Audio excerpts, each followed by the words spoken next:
साथियों, महापुरुषों के विचार ज्यादा लोगों तक पहुंचने के लिए सोशल मीडिया जैसे फेसबुक, व्हाट्सएप पर शेयर कीजिए। रानड़े, गांधी और जिन्ना, यह भाषण डॉक्टर बाबा साहब अम्बेडकर जी ने महादेव गोविंद रानड़े के 101वें जन्मदिन पर देने के लिए तैयार किया था। डॉक्टर बाबा साहब अम्बेडकर जी के मित्रों के आग्रह पर इस भाषण को पुस्तक रूप में प्रकाशित किया था। इस भाषण में डॉक्टर बाबा साहब अम्बेडकर जी ने कौन से विचार लिखे हैं, यह हम देखेंगे। सभी बुद्धिमान और वैचारिक साथियों का great Indian leaders unread book YouTube channel में स्वागत है। साथियों, सबसे पहले मैं सभी महापुरुषों को नमन करता हूँ। साथियों, आज के समय में हमारे लोग महापुरुषों की किताबें पढ़ते नहीं है। इसी वजह से उन्हें सही गलत, दोस्त और दुश्मन की पहचान नहीं होती। लेकिन हमारे लोगों को सही इतिहास मालूम होना चाहिए। यही सोचकर मैंने यह प्रयास किया और मैं सफल भी हुआ। साथियों, अब आपको किताब पढ़ना नहीं है, महापुरुषों की किताब में क्या लिखा है सिर्फ सुनना है और देखना है। आप सब मेरे इस कार्य में सहयोग करेंगे, ऐसी मैं आशा करता हूँ।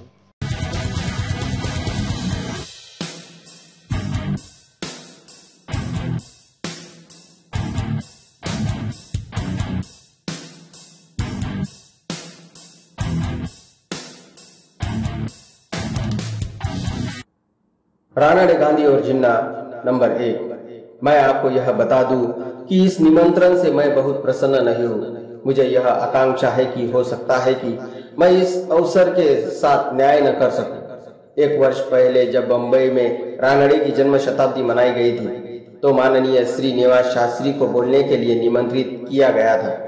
अनेक कारणों से वह उस कार्य के लिए सुयोग्य व्यक्ति थे। अपने जीवन के कुछ भाग के लिए वह रानड़े के समकालीन होने का दावा कर सकते हैं। उन्होंने रानड़े को बहुत नजदीक से देखा था और वह रानड़े के इस कार्य के प्रत्यक्ष साक्षी थे, जिसके लिए उन्होंने अपना जीवन समर्पित कर दिया था। उन्हें उनका मूल्यांकन करने तथा उनकी अपने सहकर्मियों के साथ तुलना करने का अवसर मिला था। अतः वह रानड़े के संबंध में अपने विचार विश्वास के साथ प्रतिपादित कर सकते थे और उनको अपने वैयक्तिक संपर्क के कारण आत्मीयता के साथ व्यक्त कर सकते थे। वह रानड़े के जीवन की झांकी व किस्से बताकर श्रोताओं के समक्ष उनके जीवन चरित्र पर प्रकाश डाल सकते थे, परंतु मेरे पास उनमें से कोई भी योग्यता नहीं है। रानड़े के साथ मेरा संबंध बहुत ही कम रहा है, यहाँ तक कि मैंने उनको देखा भी नहीं था। रानड़े के संबंध में केवल 2 घटनाओं की मुझे याद है। पहली घटना का संबंध उनके निधन से है। मैं सतारा हाई स्कूल में पहली कक्षा का विद्यार्थी था। 16 जनवरी 1901 को हाई स्कूल बंद कर दिया गया था और उस दिन हम लड़कों ने छुट्टी मनाई थी। हमने जब यह पूछा कि स्कूल बंद क्यों कर दिया गया, तो हमें यह बताया गया कि रानड़े की मृत्यु हो गई है। उस समय मेरी आयु लगभग 9 वर्ष की थी। मैं रानड़े के विषय में कुछ नहीं जानता था कि वह कौन थे, उन्होंने क्या किया था। अन्य लड़कों की भांति मैं भी छुट्टी होने पर प्रसन्न था और इस बात को जानने की कोई चिंता व परवाह नहीं थी कि कौन मर गया है। एक और घटना जो मुझे रानड़े की याद दिलाती है, वह पहली घटना के बहुत बाद की है। एक बार मैं अपने पिताजी के पुराने कागजों के कुछ बंडलों को देख रहा था। उस समय उनमें मुझे एक ऐसा कागज मिला जिसमें यह आभास मिला कि वह महार जाति के कमीशन तथा नॉन कमीशन अधिकारियों द्वारा भारत सरकार को 1892 में जारी किए गए उन आदेशों के विरुद्ध भेजी गई एक याचिका थी, जिन आदेशों में सरकार ने सेवा में महारों की भर्ती पर रोक लगाई थी। पूछताछ करने पर मुझे यह बताया गया कि यह हर्जाना प्राप्त करने के लिए याचिका की एक प्रतिलिपि है। इसे रानड़े ने पीड़ित महारों की सहायता के लिए लिखा था। इन 2 घटनाओं के अलावा मुझे रानड़े के विषय में कोई बात याद नहीं है। उनके संबंध में व्यक्तिगत रूप से मैं कुछ नहीं जानता। यह केवल वह जानकारी है जो मुझे उनके काम के विषय में पुस्तक पढ़कर तथा उनके विषय में दूसरे लोगों के कथनों से मिली है। आपको मुझसे यह अपेक्षा नहीं करनी चाहिए कि मैं व्यक्तिगत अनुभव की कोई ऐसी बात कहूं जिसमें या तो आपकी रुचि हो या आपको उससे शिक्षा मिले। एक सुप्रसिद्ध व्यक्ति के रूप में उनके विषय में मेरे क्या विचार हैं और उनका आज भारतीय राजनीति में क्या स्थान है, मैं वही आपको बताना चाहता हूँ। 2. जैसा कि आप भली भांति जानते हैं कि रानडे के कुछ मित्र हैं जो उनको एक महापुरुष के रूप में चित्रित करने में झिझक नहीं करते, और कुछ अन्य लोग ऐसे हैं जो उसी समान आग्रह से उनको वह स्थान प्रदान नहीं करते। फिर सच्चाई क्या है? परंतु यह प्रश्न मेरे विचार से एक और प्रश्न पर निर्भर होना चाहिए। वह प्रश्न है कि क्या इतिहास महापुरुषों का जीवन चरित्र होता है?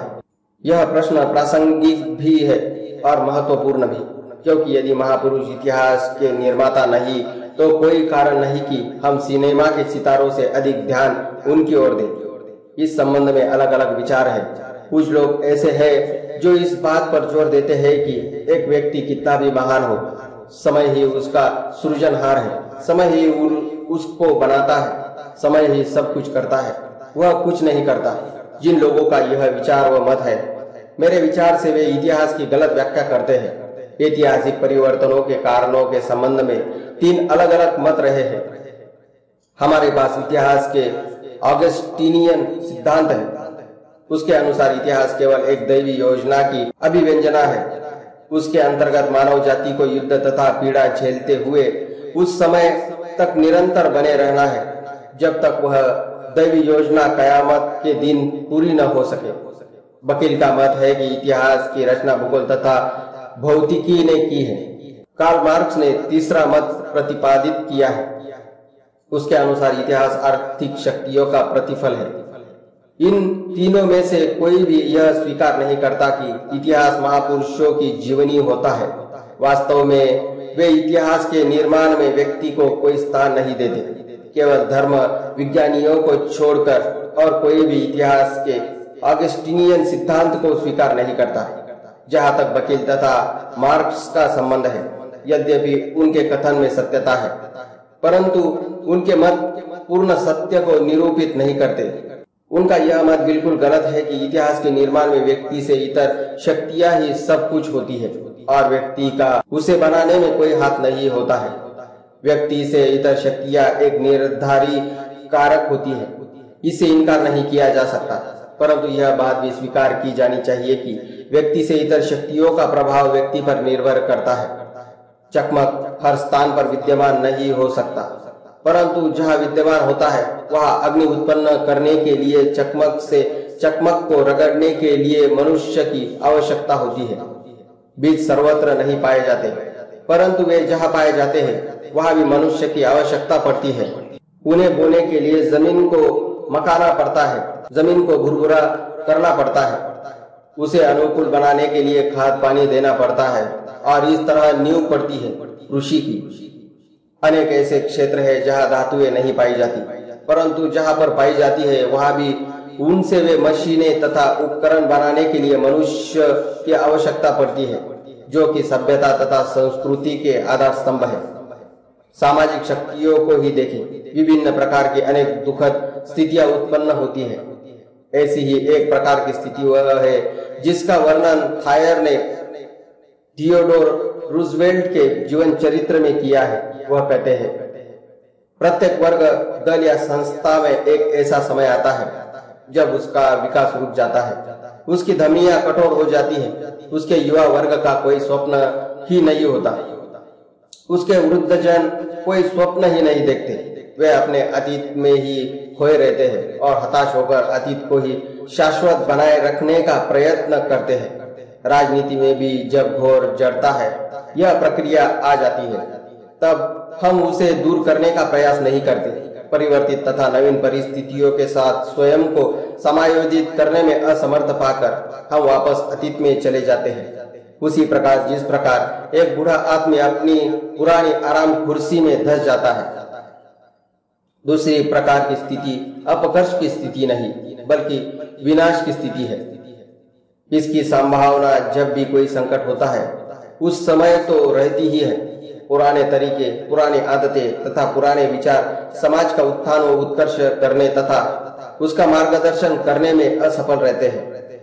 जब तक उनमें नवीनता नहीं आती तब तक उनके जीवित रहने की संभावना नहीं होती। कोई भी समाज निर्विघ्न नहीं चलता।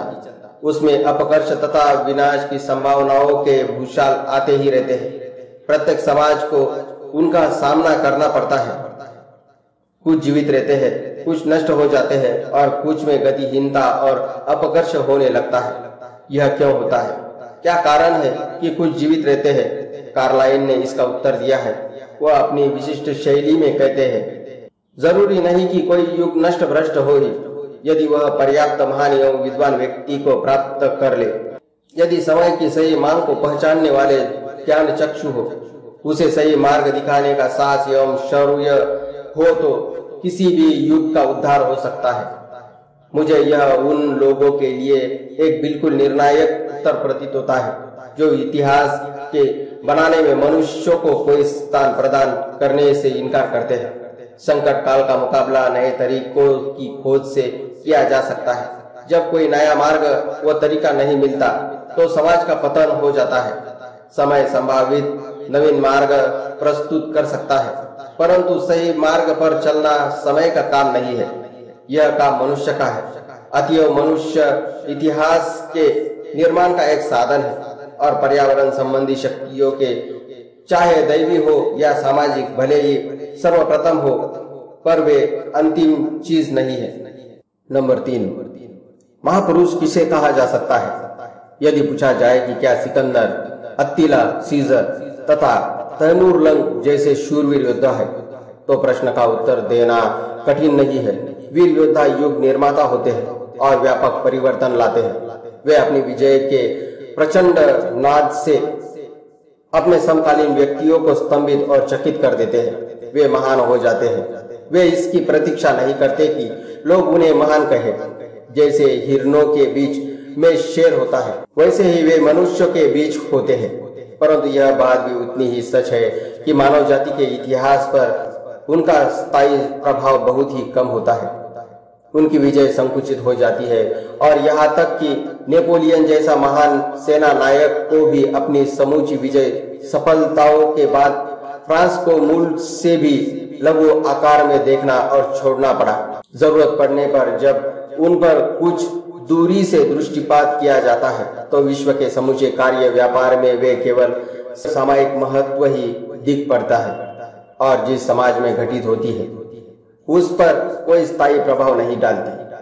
उनके जीवन तथा नैतिक आचरण का वृत्त रोचक हो सकता है, परंतु वे समाज को प्रभावित नहीं करते और समूचे समाज के स्वरूप को बदलने के लिए वे कोई प्रभाव नहीं छोड़ते तथा कोई परिवर्तन नहीं लाते।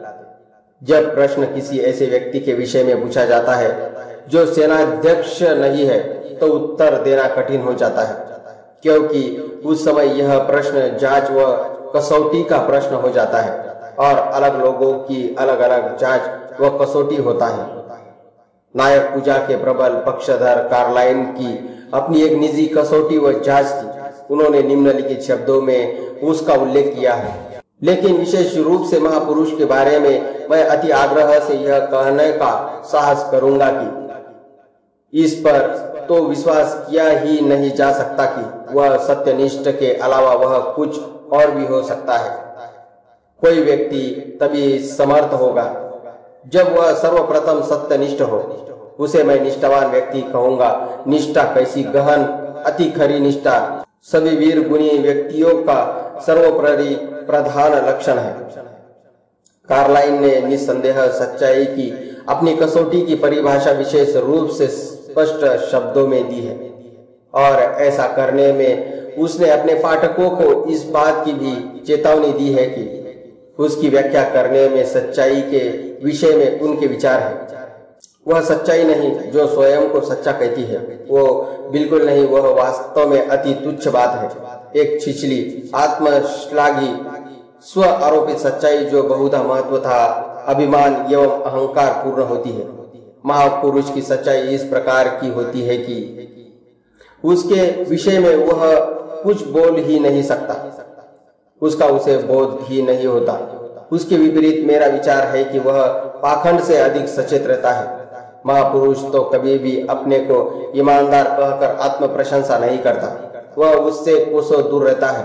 वह शायद स्वयं से भी यह नहीं पूछता कि क्या वह ऐसा है। बल्कि मैं तो यह कहूंगा कि उसकी सच्चाई तो स्वयं उस पर भी निर्भर नहीं करती, वह सच्चाई का पल्ला छोड़ ही नहीं सकता। लॉर्ड रोजबरी ने एक और कसौटी नेपोलियन के संबंध में प्रस्तुत की। नेपोलियन जितना महान जनरल था उतना ही महान प्रशासक भी था। क्या नेपोलियन महान था? इस प्रश्न का उत्तर देते समय रोजबरी ने निम्नलिखित भाषा का प्रयोग किया। यदि महान से अभिप्राय नैतिक और प्रतिभा संबंधी गुणों के समन्वय से है तो वह निश्चित रूप से महान नहीं है, परंतु वह असाधारण तथा सर्वोच्च होने के अर्थ में महान है, इसमें हमें कोई संदेह नहीं हो सकता। यदि महानता का अर्थ प्राकृतिक शक्ति, प्रधानता, मानवता से परे किसी मानवीयता से है, तब नेपोलियन निश्चय ही महान है। उस वर्णनातीत चिंगारी के अलावा जिसे हम प्रतिभा कहते हैं, वह बुद्धि तथा शक्ति के ऐसे समन्वय का प्रतीक है जिसकी शायद कभी भी न तो बराबरी की गई और न ही कभी उसे लांघा गया। एक तीसरी कसौटी है जिसे दार्शनिकों ने बताया है, या यदि और ठीक कहे तो इसे लोगों ने बताया है जो मानवीय कार्य व्यापार के दैवी निर्देश में विश्वास करते हैं। महापुरुष कौन होता है, उसके विषय में उनकी अवधारणा अलग है। उनके विचारों को संक्षेप में रोजबरी ने इस प्रकार व्यक्त किया है। महापुरुष विश्व में एक महान प्राकृतिक या अलौकिक शक्ति के रूप में अवतरित होता है। वह समाज की गंदगी की सफाई करता है तथा उसे सही मार्ग पर ले जाता है। वह शुद्धिकारक तथा संकट मोचक वरदान होता है। वह एक विराट कार्य में लगा होता है जो अंशतः सकारात्मक तथा मुख्यतः नकारात्मक होता है, परंतु सबका संबंध सामाजिक पुनरुद्धार से होता है। इनमें से सही व सच्ची कसौटी कौन सी है? मेरे विचार से सभी कसौटियां अपूर्ण है, कोई भी पूर्ण नहीं है। सच्चाई तो महापुरुष की कसौटी होनी ही चाहिए। क्लेमेंसो ने एक बार कहा था कि अधिकांश राजनेता दुष्ट व बदमाश होते हैं। राजनेता अनिवार्यतः महापुरुष नहीं होते, और जिन लोगों के अनुभव पर उसने अपना मत कायम किया वे स्पष्टतः ऐसे लोग हैं जिनमें सच्चाई का अभाव रहा है। फिर भी कोई भी इस बात को स्वीकार नहीं कर सकता कि सच्चाई इसकी प्रमुख या एकमात्र कसौटी ही है, क्योंकि सच्चाई ही काफी नहीं होती। एक महापुरुष में सच्चाई तो होनी चाहिए, क्योंकि समूचे नैतिक गुणों के संगम के बिना कोई भी व्यक्ति महान नहीं कहला सकता। परंतु एक व्यक्ति को महान बनाने में केवल सच्चाई के अलावा भी कोई गुण होना चाहिए। एक व्यक्ति सच्चा हो सकता है, परंतु फिर भी वह मूर्ख हो सकता है। एक मूर्ख व्यक्ति एक महान व्यक्ति के ठीक विपरीत होता है। एक व्यक्ति इसलिए महान होता है कि वह समाज को संकट की घड़ी में से उबारने के लिए मार्ग ढूंढ लेता है, परंतु मार्ग को ढूंढने में उसकी सहायता क्या चीज कर सकती है? वह ऐसा केवल प्रतिभा की सहायता से कर सकता है। प्रतिभा प्रकाश है, इसके अलावा और कोई चीज काम नहीं करती। यह बात बिल्कुल स्पष्ट है कि सच्चाई के बिना कोई व्यक्ति महान नहीं हो सकता। क्या एक महान व्यक्ति को बनाने के लिए यह पर्याप्त है? इस अवस्था में मेरे विचार से हमें एक प्रसिद्ध व्यक्ति और एक महान व्यक्ति में अंतर समझना चाहिए, क्योंकि मेरा निश्चय है कि एक महान व्यक्ति एक प्रसिद्ध व्यक्ति से बहुत ही भिन्न होता है। एक व्यक्ति की सच्चाई, ईमानदारी या निष्कपटता तथा प्रतिभा जैसे गुणों से अपने साथियों की तुलना में प्रसिद्ध व्यक्ति होने के लिए पर्याप्त होते हैं, परंतु वे उसे एक महान व्यक्ति के पद पर सम्मान तक पहुंचाने के लिए पर्याप्त नहीं होते। एक महान व्यक्ति में मात्र एक प्रसिद्ध व्यक्ति की अपेक्षा कुछ अधिक होना चाहिए। वह अधिक चीज क्या होनी चाहिए? यहाँ पर दार्शनिक द्वारा दी गई एक महान व्यक्ति की परिभाषा का महत्व सामने आता है। एक महान व्यक्ति को सामाजिक उद्देश्य की गतिशीलता से प्रभावित होना चाहिए और उसे समाज के अंकुश तथा अपमार्जक के रूप में काम करना चाहिए। ये वे तत्व है जिसने एक महान व्यक्ति की एक प्रसिद्ध व्यक्ति से अलग पहचान की जा सकती है, और इन्हीं में सर्वोत्तम कार्यों के सम्मान तथा आदर के उनके अधिकार निहित है। नंबर 4, क्या रानडे एक महापुरुष थे? उनका व्यक्तित्व निस्संदेह महान था। वह भीमकाय व्यक्ति थे। वह आशावादी स्वभाव, मिलनसार तथा हसमुख मनोवृत्ति एवं बहुमुखी क्षमता वाले व्यक्ति थे। उनमें सच्चाई थी जो सब नैतिक गुणों का संगम है, और उनकी सच्चाई उस प्रकार की थी जिसका वर्णन कार्लाइल ने किया है। वह दंभपूर्ण आत्मश्लाघी सच्चाई नहीं थी, वह स्वाभाविक सच्चाई थी। वह एक मूलभूत व स्वाभाविक विशेषता थी, उसमें बनावट नहीं थी। वह न केवल दिलडौल तथा सच्चाई की दृष्टि से बड़े थे, बल्कि प्रतिभा के भी धनी थे। रानडे एक उच्च प्रतिभा संपन्न व्यक्ति थे, उसमें किसी व्यक्ति को संदेह नहीं हो सकता। वह उच्च न्यायालय के एकमात्र वकील तथा न्यायाधीश ही नहीं थे, बल्कि वह प्रथम श्रेणी के अर्थशास्त्री, प्रथम श्रेणी के इतिहासकार, प्रथम श्रेणी के शिक्षाविद तथा प्रथम श्रेणी के धर्म तत्वज्ञ भी थे। वह राजनीतिज्ञ नहीं थे। कदाचित यह अच्छी बात है कि वह राजनीतिज्ञ नहीं थे, क्योंकि यदि वह राजनीतिज्ञ होते तो हो सकता है कि वह महान व्यक्ति न हो सकते। जैसा कि अब्राहम लिंकन ने कहा था, राजनीतिज्ञ ऐसे व्यक्ति होते हैं जिनका हित लोक हित से अलग होता है और जिनको अर्थात उनमें से अधिकांश को समूह के रूप में लिया जाता है, और वे ईमानदार मनुष्यों से काफी हटकर होते हैं। रानडे यद्यपि राजनीतिज्ञ नहीं थे, परंतु राजनीति के पारंगत विद्यार्थी थे। वास्तव में भारत के इतिहास में रानडे के समकक्ष व्यापक विद्वत्ता, प्रचंड बुद्धि तथा दूरदृष्टि वाले किसी व्यक्ति को ढूंढना कठिन होगा।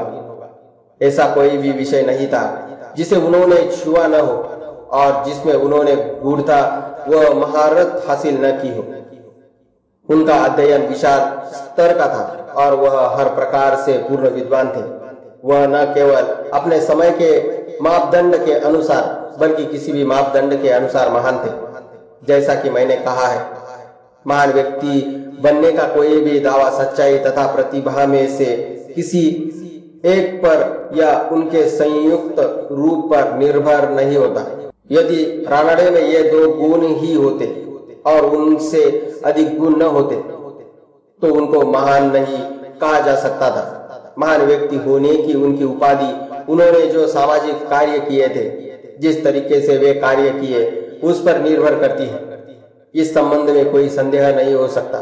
रानडे को एक इतिहास वक्ता, अर्थशास्त्री या शिक्षाविद की अपेक्षा एक समाज सुधारक के रूप में ही अधिक जाना जाता है।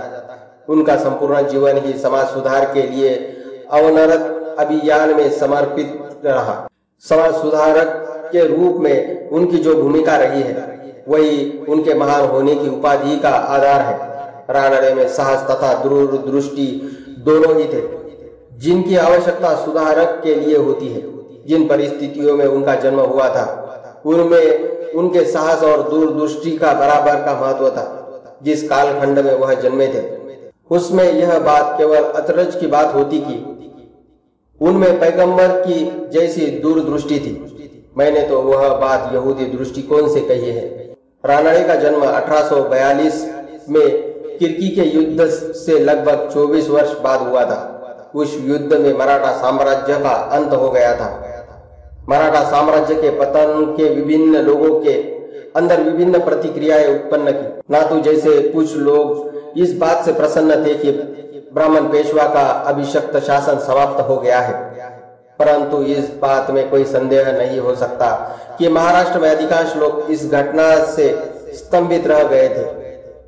जब समूचा भारत विदेशी गिरोहों के बढ़ते कदमों से घिरता जा रहा था और भारत की जनता को तिल तिल करके क्रमशः दास बनाया जा रहा था, तब यह महाराष्ट्र के नन्हे से कोने में एक हट्टी कट्टी जाति रहती थी जो यह जानती थी कि स्वतंत्रता क्या होती है। उसने स्वतंत्रता के लिए भरपूर लड़ाई लड़ी थी और मीलों तक इसकी स्थापना की थी। अंग्रेजों की विजय से उनकी यह अनमोल थाती समाप्त हो गई थी। इस बात की कल्पना की जा सकती है कि महाराष्ट्र की सर्वोत्तम प्रतिभा किस प्रकार पूर्णतया भौचक व हैरान हो गई थी और उसके सामने पूर्णतया अंधेरा छा गया था। ऐसी महान विपत्ति के प्रति क्या स्वाभाविक प्रतिक्रिया हो सकती थी? यह होनी के आगे आत्मसमर्पण और घुटने टेकने के अलावा और क्या हो सकता है? इस पर रानडे की क्या प्रतिक्रिया हुई? यह अत्यंत भिन्न रूप में हुई। आशा थी कि जो गिरे हैं वो उठेंगे भी। वास्तव में उनके अंदर एक नया विश्वास उपजा जो इस आशा का आधार था। मैं उनके ही शब्दों को उद्धृत करता हूँ। मैं अपने धर्म के 2 सिद्धांतों के प्रति अनन्य आस्था व्यक्त करता हूँ। हमारा यह देश आशावाद का साकार रूप है। हमारी यह जाति श्रेष्ठ जाति है। वह आशा तथा विश्वास के नवीन मूसा सिद्धांत को केवल प्रस्तुत करके ही चुप नहीं बैठे। उन्होंने इस आशा की प्राप्ति के प्रश्न पर भी अपना ध्यान दिया। इसकी पहली आवश्यकता वास्तव में पतन के कारणों का निष्पक्ष विश्लेषण करने की थी। रानडे ने यह महसूस किया कि यह पतन हिंदू सामाजिक व्यवस्था में कुछ कमजोरियों के कारण हुआ था और जब तक इन कमजोरियों को दूर नहीं किया जाता तब तक आशा व आकांक्षा पूरी नहीं हो सकती। अतएव उन्होंने नवीन सिद्धांत के बाद कर्तव्य के लिए आवाहन किया था। यह कर्तव्य हिंदू समाज में सुधार करने के कर्तव्य के अलावा कोई और कर्तव्य नहीं था। अतएव सामाजिक सुधार उनके जीवन का एक प्रमुख उद्देश्य हो गया था। उनके अंतर सामाजिक सुधार की भावना विकसित हुई और इसका बढ़ावा देने में उन्होंने कोई कसर बाकी नहीं छोड़ी। इसके लिए उन्होंने जो तरीके अपनाए उनमें बैठकें करना, शिष्टमंडल भेजना, भाषण व उपदेश, लेख, साक्षात्कार व पत्र शामिल थे। ये सब कार्य उन्होंने निरंतर व अथक उत्साह के साथ किए। उन्होंने अनेक सभाओं, सोसाइटियों की स्थापना की। उन्होंने कई पत्रिकाओं को स्थापित किया, परंतु वह इससे संतुष्ट नहीं हुए। वह सामाजिक सुधार के काम को बढ़ावा देने के लिए कुछ ऐसी चीजें चाहते थे जो अपेक्षाकृत और अधिक स्थायी और अधिक व्यवस्थित हो। अतएव उन्होंने सामाजिक सम्मेलन, सोशल कॉन्फ्रेंस नामक एवं अखिल भारतीय संगठन की स्थापना की। वह भारतीय राष्ट्रीय कांग्रेस के एक सहायक के रूप में चला। सामाजिक बुराइयों पर चर्चा करने के लिए वर्षानुवर्ष बैठकें होती थी। रानडे हर वर्ष उसके वार्षिक अधिवेशनों में उपस्थित होते थे, जैसा कि यह उनकी तीर्थ यात्रा हो। वह सामाजिक सुधार के हेतु कार्य व उद्देश्यों को प्रोत्साहित करते थे। सामाजिक सुधार के कार्य व हेतु को प्रोत्साहित करने में रानडे ने बहुत उत्साह दिखाया। इस पीढ़ी को बहुत से लोग ऐसे दावे पर शायद हंसेंगे। जेल में जाना भारत में शहादत का काम हो गया है। इसे देशभक्ति का काम तथा साहस का काम माना जाता है। अधिकांश लोग जो अन्यथा ध्यान देने के अयोग्य होंगे और जिनके मामले में यह कहना ठीक ही हो सकता था कि वे बदमाश व दुष्ट थे, जिन्होंने राजनीति को अपने अंतिम सहारे के रूप में अपना लिया था। जेल में जाकर वे शहीद हो गए हैं और उन्होंने नाम तथा प्रसिद्धि प्राप्त कर ली है, जो कम से कम कहने के लिए तो अति विस्मयकारी है। यदि जेल के जीवन में वैसी यातनाएं होती जिन्हें तिलक व्यक्तियों तथा उनकी पीढ़ी के लोगों ने सहा था, तो इस विचार में कुछ सार होता। जेल के जीवन में आज कोई आतंक या भय नहीं रहा है। यह अब केवल नजरबंदी का मामला हो गया है। राजनीतिक कैदियों को अब अपराधी नहीं माना जाता। उनको एक अलग श्रेणी में रखा जाता है। उनको किसी कठिनाई या परेशानी का सामना नहीं करना पड़ता। उनकी प्रसिद्धि या प्रतिष्ठा को कोई ठेस नहीं पहुंचती और उनको अलग भी नहीं रखा जाता। इसके लिए किसी प्रकार के साहस की आवश्यकता नहीं। परंतु तब भी जब जेल के जीवन में, जैसा कि तिलक के समय में था, वास्तव में यातनाएं थी, राजनीतिक बंदी एक समाज सुधार से अधिक साहस रखने का दावा नहीं कर सकते थे। अधिकांश लोग यह महसूस नहीं करते हैं कि समाज एक व्यक्ति के विरुद्ध सरकार की अपेक्षा कहीं अधिक मात्रा में अत्याचार तथा दमन चक्र चला सकता है। दमन के जो साधन तथा क्षेत्र समाज के समक्ष खुले हैं, वे सरकार के समक्ष खुले साधनों तथा क्षेत्रों की अपेक्षा बहुत अधिक व्यापक है और वे उनसे अधिक प्रभावी भी है। दंड संहिता में ऐसे कौन से दंड की व्यवस्था है जिसकी तुलना बहिष्कार के दंड की गंभीरता तथा मात्रा से की जा सके? अधिक साहस किसमें होता है? उस समाज सुधारक में जो समाज को चुनौती देता है और अपने लिए बहिष्कार की सजा को आमंत्रित करता है। या उस राजनीतिक बंदी में जो सरकार को चुनौती देता है और केवल कुछ महीनों की या कुछ सालों की जेल की सजा पाता है। इनमें एक और भी अंतर है जिसे समाज सुधारक तथा राजनीतिक देशभक्त द्वारा दर्शाए गए साहस का अनुमान लगाने या मूल्यांकन करने में प्राय ध्यान में नहीं रखा जाता। जब समाज सुधारक समाज को चुनौती देता है तब कोई भी व्यक्ति उसको शहीद कहकर उसका स्वागत नहीं करता। कोई भी व्यक्ति उसका मित्र तक बनने के लिए तैयार नहीं होता। उससे लोग घृणा करते हैं और बचकर रहते हैं। परंतु जब राजनीतिक देशभक्त सरकार को चुनौती देता है तो सारा समाज उसका समर्थन करता है, उसकी प्रशंसा की जाती है, उसकी सराहना की जाती है और उसे उद्धारक के रूप में तथा मुक्तिदाता के रूप में आदर किया जाता है। कौन अधिक साहस दिखाता है, वह समाज सुधारक जो अकेला लड़ता है या वह राजनीतिक देशभक्त जो बहुत बड़ी संख्या में अपने समर्थकों के सहयोग से लड़ता है? इस बात से इनकार नहीं किया जा सकता कि रानडे ने समाज सुधार के कार्य को हाथ में लेते समय साहस दिखाया था। वास्तव में उन्होंने उच्च कोटि का साहस दर्शाया था, क्योंकि आप यह बात याद रखें कि उनके समय में सामाजिक तथा धार्मिक प्रयासों तथा रीति रिवाजों को, चाहे वे जितने घटिया तथा अनैतिक थे, परम पवित्र तथा उल्लंघनीय माना जाता था।